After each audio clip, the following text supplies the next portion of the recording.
I actually think scarcity is a very good thing for us because it forces you to focus on the highest value set of activities.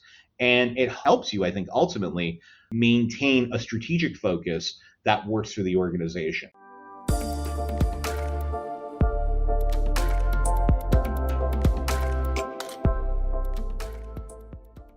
Hi, everybody. Welcome to today's episode of Signal in the Noise. I'm your host, Dan Gaynor, leading insights here at Signal AI. Today, we had the pleasure of sitting down with Ernie Anguilla from Bain Capital. He's a partner there leading public affairs and global communications. And he discussed the vital role that communications play in helping businesses achieve their commercial goals.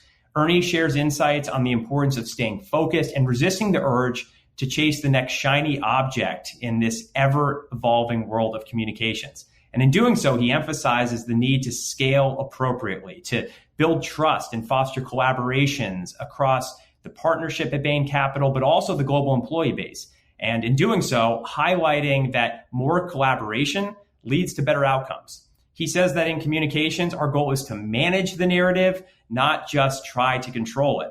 And Ernie also talks about the importance of finding differentiation in your business, especially relative to your peers. For Bain Capital, this meant codifying their purpose and values, using them as a business tool, as a North Star to guide decisions and strategies. He emphasizes the need for continuous evolution to stay relevant in an ever-changing and geopolitically difficult landscape. And finally, we explore the importance of getting comfortable in what he calls the gray zone, staying flexible and adaptable in uncertain times. Let's get into it with Ernie from Bain Capital. Ernie, welcome to the show. Thanks, Danny. Great to be with you. All right. So we've obviously known each other for quite a while. I'm a longtime admirer and really appreciate you coming on the program to do this. Tell us a little bit about your backstory. Was this all part of a master plan? I understand you had stints in politics and journalism and even a route through the financial crisis. Would love to hear a little bit about the forks in the road. Sure. No, and it's great to be with you. It definitely was not a master plan. In fact, that's one thing I talk often about. I always think it's dangerous if you try to plan your career too precisely because it could foreclose on some interesting avenues and options that will open up along the way. And I think that was probably the case with me. I think the most basic part of the story is I graduated college and had two big interests. One was politics and the other was journalism. And so I had this excellent opportunity to be a journalist in Rhode Island, where I grew up for a little while after college. And then I started quickly realized that while I enjoyed the art of journalism, I really aspired to be part of a business, be part of an enterprise, be part of something where we were pushing a message or we were trying to get something accomplished that was a little bit bigger. And so I made the move into PR, did that for a few years, and then had this unbelievable opportunity to join Patrick Kennedy's office. He was the congressman representing the 1st District of Rhode Island at the time as his press secretary, which was really getting thrown into the deep end fast. I mean, I think I was 24 years old when I got that job. I'm not sure if I would ever have hired me looking back, but I'm very glad and grateful that they did. And it was really the first time in my career where I was in a role where I was setting the agenda. I was moving the agenda on my own. I walked to the office and people weren't necessarily telling me what to do. I had to figure that out on my own. So to say it was a learning experience is putting it mildly. I really felt like those years were kind of pivotal for me in terms of figuring out what I wanted to do and where I wanted to go. And then as it turned out, an opportunity arose a few years after that when Bank of America acquired Fleet Bank, which was the big commercial bank in the Northeast, very heavy presence here in Boston. And they were looking for someone to help them manage media relations around the transition. And so I joined Bank of America really with the hope that by joining a very large global company, I'd have the opportunity to grow my skills, grow what I did. And that's, in fact, exactly what happened. So I started in a very narrow media relations role. Over time, I had the chance to kind of broaden into a full communications lead role, really working on behalf of the enterprise. And so whereas I had lots of colleagues who were sitting in lines of businesses, working on products. I was more on the enterprise side, looking at the Bank of America entity as a whole. And it just so happened that that intersected with the 2008 financial crisis, as you said. It was an extraordinary period of time for us. Bank of America went from having one of the most admired brands in the world to plummeting almost overnight in terms of perception. And so we as a marketing communications team really were faced with the challenge of how do we even begin to start to rebuild? And there were lots of phases of that. Initially it started with being very clear in our communications about how the bank was responsibly using the TARP funding that the American taxpayers had put into the company. And so we developed a number of vehicles to go tell that story. And then the other big one was we really pivoted our whole philosophy around communications in a way. The bank prior to that had really just communicated nationally as a national brand. And we decided to go really, really deep in local markets. And so we built this incredible local market PR network for the company in 45 of the top markets across the country, really with the goal of communicating at a much more ground level. And that was informed by data. The data that we saw at the time was that while the bank's reputation had suffered nationally, people still had a great deal of trust in their local bankers, in their local branch experience. And so we really wanted to kind of leverage that and pivot on that. And we did a lot of work there. And so a couple years after that, Bain Capital came knocking. Bain, as some of your listeners might recall, Bain Capital came into notoriety in 2012 when Mitt Romney was running for president. At that time, the firm was well known in the industry, but probably not very well known, beyond that.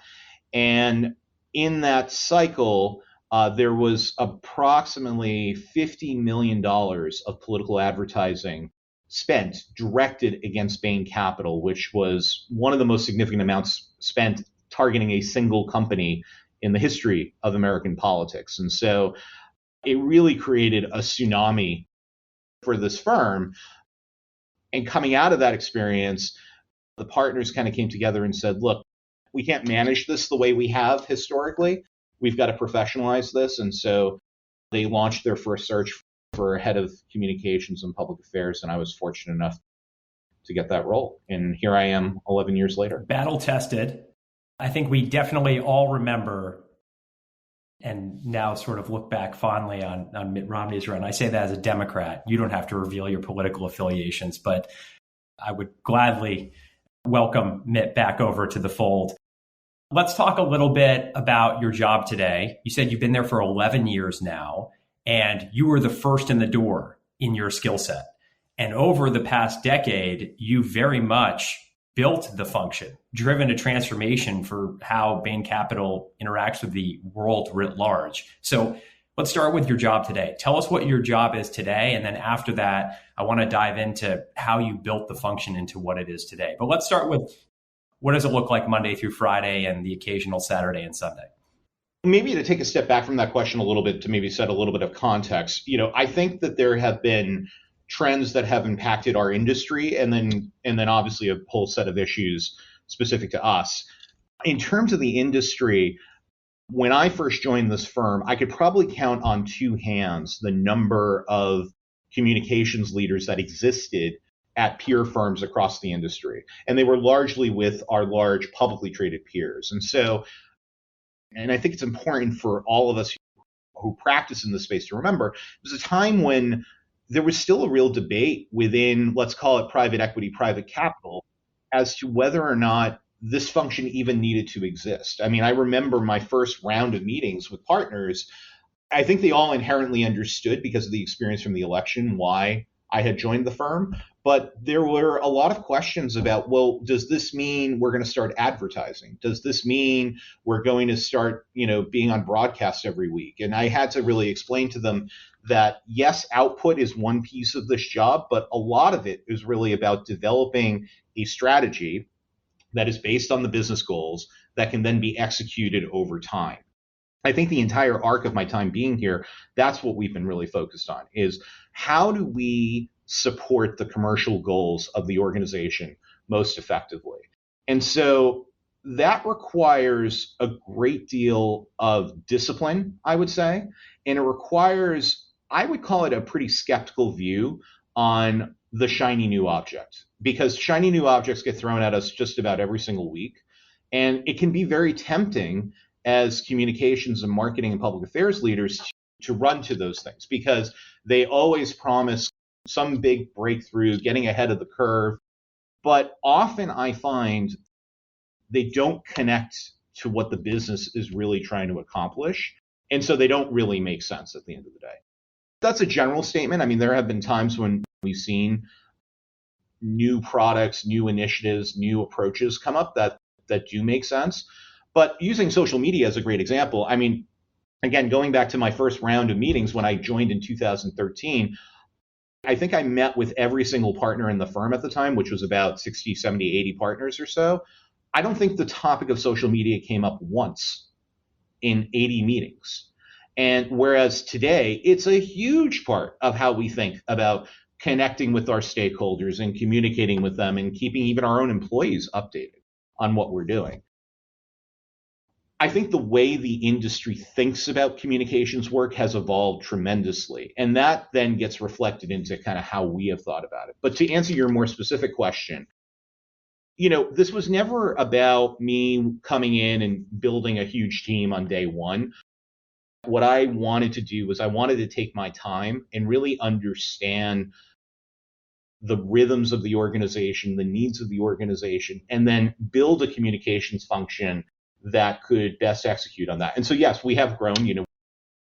I have a team of about 12 in various functions supporting us and supporting our various goals and strategies and initiatives. But I would say that growth has occurred over that 11-year period. It wasn't as if that was something we put in place on day one. And I think that's another cautionary tale for a lot of my peers out there is, rushing to kind of build the big team right out of the gates rarely, I think, is the right approach. I think we all do ourselves a service by taking the time needed to build trust, build the identity of the function within the organization, and then scale appropriately. And I think it's such a great lesson learned. And by the way, it takes a lot of humility and ego-free thinking to do so, because instead of coming in and saying, oh, I need to have as many direct reports as possible, it was really about you challenging yourself to say, hey, how can I best understand our business strategy and then build the communications apparatus around it to support it.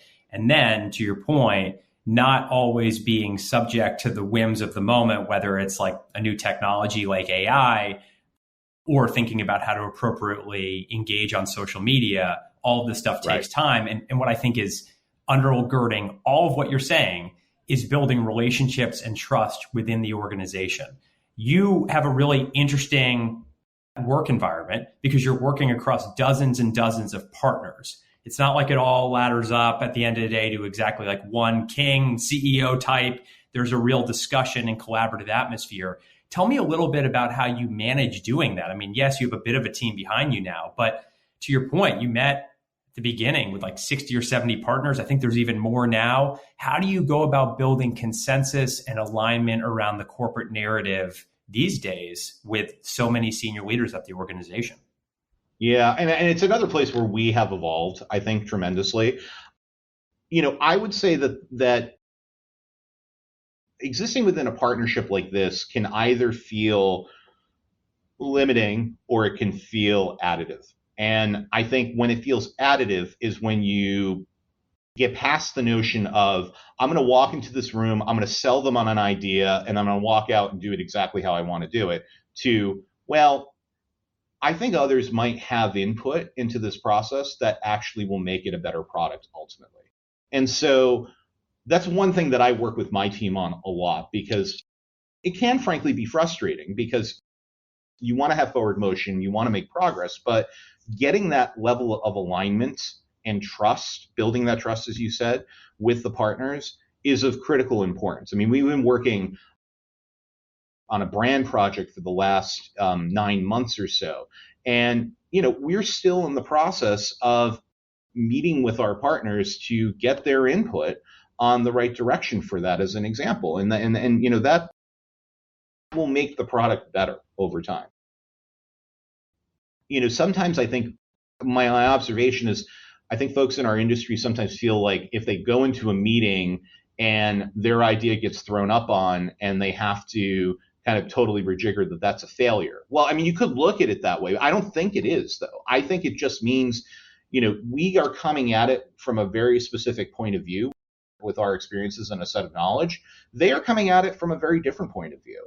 And if you can blend those two things together, you will ultimately get to something that looks and feels a lot better than it would be if it just was born out of the mind of a single person. Your question about partnership, I think it really just comes back to this whole notion that's kind of, something I've seen over the course of my entire career, which is, the more collaboration generally you can have, the better. Now, you have to balance that with getting things done, and you have to balance that with, there comes a point where you just need to move on something. And I think with time and experience, you just sort of generate a sense of when that moment is. But that's different than foreclosing from the possibility that others may have a point of view that may be a little bit different than your own, but actually may be really valuable in terms of what you're trying to accomplish. I think what you're saying is really resonant because at the core of every comms person's heart is like a Sonic the Hedgehog inside all of us saying speed, speed, speed. And what you're saying is actually collaboration equals quality.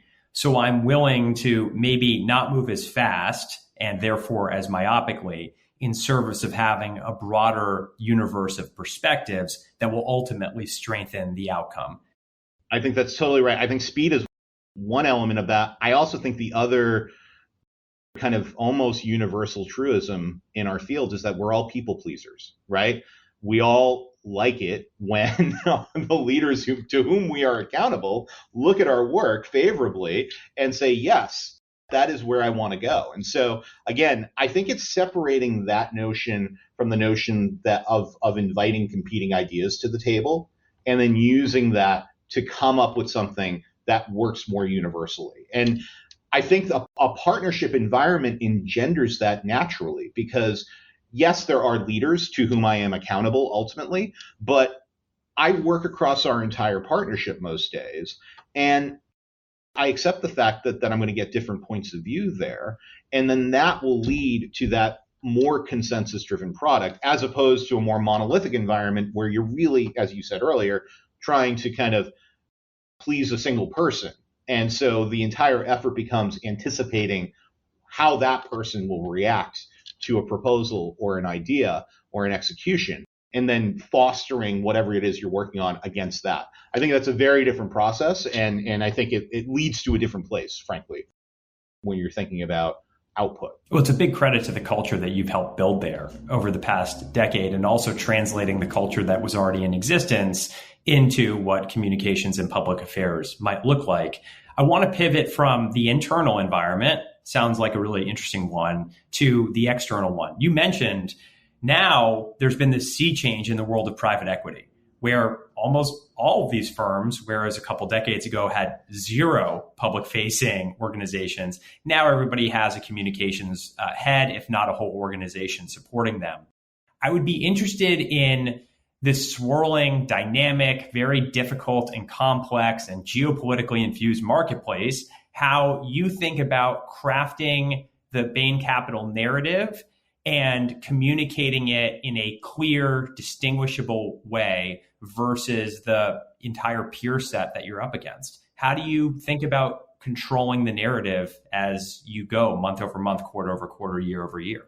I think it's dangerous sometimes to just focus on controlling the narrative, because I think controlling the narrative sometimes can be a self-defeating philosophy, quite honestly. It's about managing the narrative in a lot of cases. And I think understanding that distinction is kind of where this starts.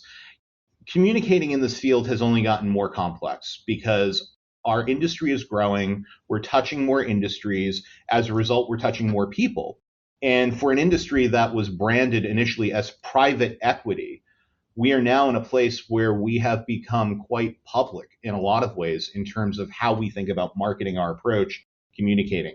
I think it all comes back to fundamentals. And I try to ground myself in this all the time around what is it we're trying to do at the end of the day? writ large. When you think about all the communications, all the marketing work, for us, it's differentiation, right? We view ourselves and we think the market views us as being a bit of a different kind of investor. We are, as you pointed out earlier, we're privately held, we're not public. We have a very consistent approach in terms of generating absolute return on our investments as opposed to generating fee streams through public market products. We have a very high level of co-invest with our limited partners. So, one thing we talk about often is we never invest in anything we wouldn't put our own money in, because we are putting our own money in. Bain Capital alumni and employees and partners are the largest aggregate investor across all of our funds, up until and including today.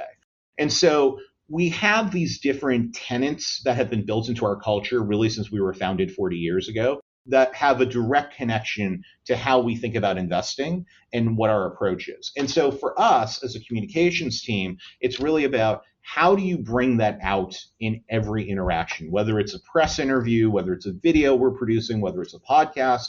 How do you constantly press the message of this is how we are different? And so whenever I see anything our team is working on where that is not clear, that's where I try to kind of reel things back to and try to understand, well, how are we going to get there? Because that is our number one goal in all of our communications. Being grounded in a concept like that, whether it's differentiation, whether it's innovation, whatever the case may be, I think can be really helpful as you're thinking about all the various executions that exist today. I also think that the interesting maybe pivot, I don't know if it's a pivot or not, as earned channels have become more and more important and more focused. I think there was a time that those of us who grew up on the media relations side kind of looked down at earned because we said, well, that's not real communications. Real communications is, getting into hand-to-hand combat with a reporter and getting the headline that you want. And to some degree, that still exists. Not to some degree, it does exist still today. But now with everything that's happening in social, you mentioned AI before and kind of how that's revolutionizing every industry, including ours. This whole notion of, how do I make my own communications as strong as possible without it feeling like I'm constantly cutting an ad for the firm is a really interesting and tricky challenge. And frankly, a newer challenge for many of us who have been working in this field for, 2 decades plus at this point. Having a grounding sense of your fundamentals, what at the end of the day are you trying to accomplish, and then lining up the programs so that they pay that off. That's really fundamentally, I think, what I do pretty much every day here. Well, across all the different ways that Bain Capital works in the global economy, that is no easy feat. You summarize it very simply, but I think it's an incredibly complex task. And you talk about all the different things you do. I want to pivot into some of your favorite brand activations or messaging moments or announcements. And one that came to mind for me was that Bain Capital just released an ESG report. And there were 2 things in it that I thought were particularly noteworthy on one of the first pages. And I'm just quoting here. You talk about on the very first page how Bain Capital's core ESG commitments, quote unquote, serve as a positive multiplier of our overall approach to value creation, guiding our engagement across our investments. So in other words, whether it's climate, employee engagement, diversity, equity, inclusion, we all see these as very much integral to amplifying the impact of our investments. And then even cooler, the letter, unlike any ESG report I've ever seen, was signed not by an individual, but by, quote, the partners of Bain Capital. Talk about putting that team-oriented, collaborative approach front and center with a big overall activation. So whether it's the ESG report or any other cool announcement you've done, I'd love to hear some of your favorite activations or pieces of news that you've had a chance to work on over the last decade. Yeah, absolutely. And I would say that, for us, it's largely about codifying rather than remaking, which has really been, I think, where the excitement and the opportunity came from. Again, going back to when I arrived here in 2013, the firm was coming out of this presidential election.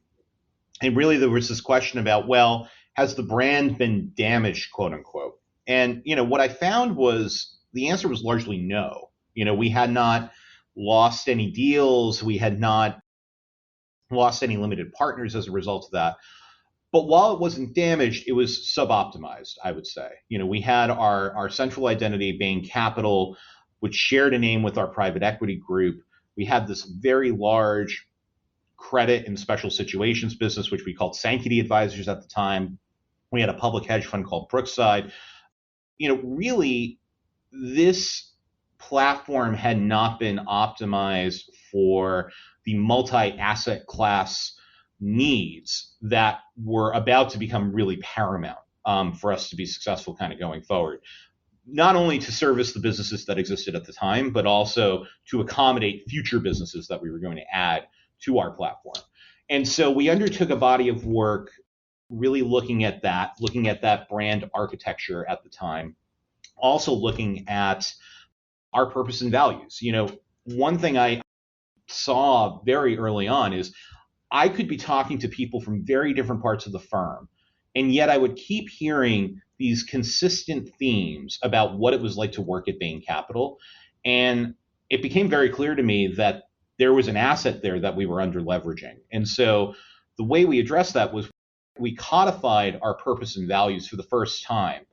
And I am so proud not only of what we created, which endures today, and I would hope will continue to endure for many, many years to come, but how universally embraced it has been. It's rare for me to see any presentation that doesn't start with our purpose and values slide at the beginning as a grounding element in terms of talking about our culture, talking about who we are, talking about what we believe in.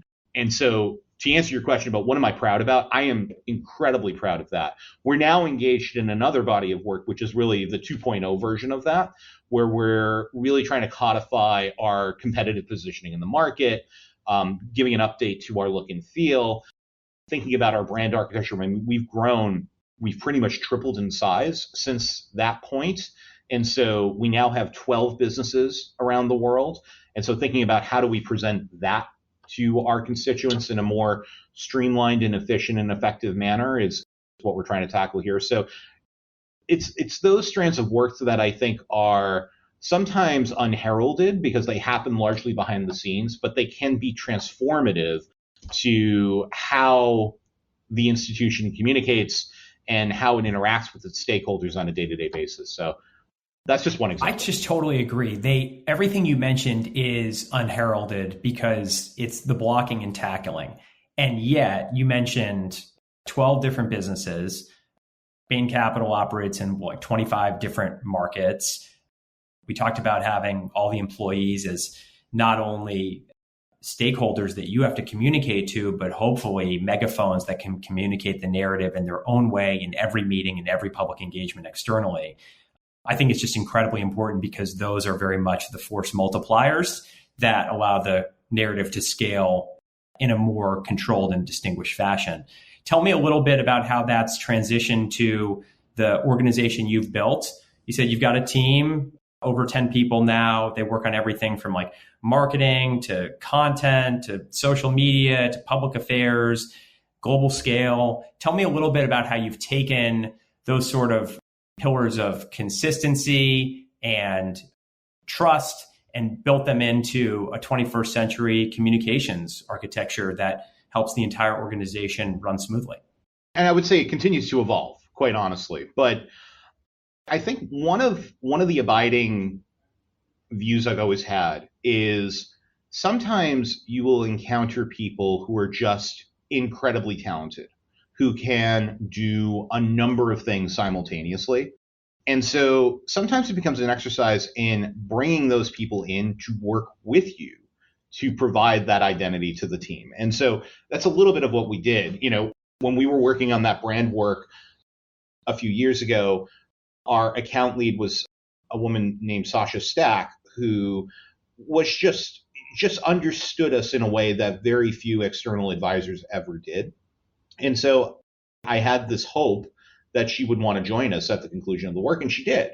And so Sasha came in at a time when she was probably, unless you count me, which I probably wouldn't, she was our first marketing hire, really, that we brought in. And, she and I have now worked together for several years to kind of build out an organizational approach to how we want to address marketing broadly, which, as you said, has over the years then led to bringing in a content director and more communications resources and more marketing resources. And then not just in-house, but we lean on a pretty extensive network outside and highly trusted advisors that we work with every single day. And so continuing to kind of refine that network, making sure we have the right people, the right firms, the right advisors helping us in different parts of the world. So it's never done, I guess, is maybe the answer to the question. It's one of those things that, you just continue to tinker with, you continue to evolve. Conditions change, leadership views change, you have to adjust with those. It's this notion of, and it connects to something we talked about earlier, of really getting comfortable with the gray and comfortable with being flexible. And again, I think that's where I have seen others maybe struggle at times, is when they fall in love with a certain idea or a certain approach and then can't really open up their view to other approaches and views, and then those become necessary over time. And so I think that that's something that I try. I don't think I'm always successful, but I certainly try to remain flexible and remain open in my thinking about, well, maybe there is a better way to do this. I think you've had some success. Anybody who can use Google can look up Bain Capital and see the impact in terms of public perception, but also how you're advancing the narrative on behalf of the entire private equity industry. I realize we're almost at time. I promised you I'd only keep it to 30 minutes, so I'm almost there. I wanted to just zoom out and hear your thoughts on the comms function of the future, right? You've built one internally. You went through at Bank of America, one of the world's largest financial institutions, the crisis. Going back, you've seen it, the perspectives of journalists. You've worked in the halls of government. I would be interested in your take. Let's say that, Bain Capital says, hey, we're shutting down. We're all going on retirement. Everything's good. But you, Ernie, decide as a passion project to set up a brand new comms function from scratch with unlimited resources. I would just be interested to hear your lessons learned and also ideas for what that might look like. Because as you said, you have kept iterating step to step to step, whether it's adding different elements of talent or investing in different channels and content. And so I would just be interested, as we head into 2025, amid a very cacophonous presidential election, like for the folks listening who want to be you, what sort of general tenets or ideas would you have to build the world's most advanced, most competent comms function of the future? It's a really challenging question, I think, because it relies on a contextual point around who you're doing this for. That's kind of what I would bring it back to was, I don't know if I could predict it, but my hope would be that our work, our practice will continue to evolve, and it should, right? New ways of connecting with people.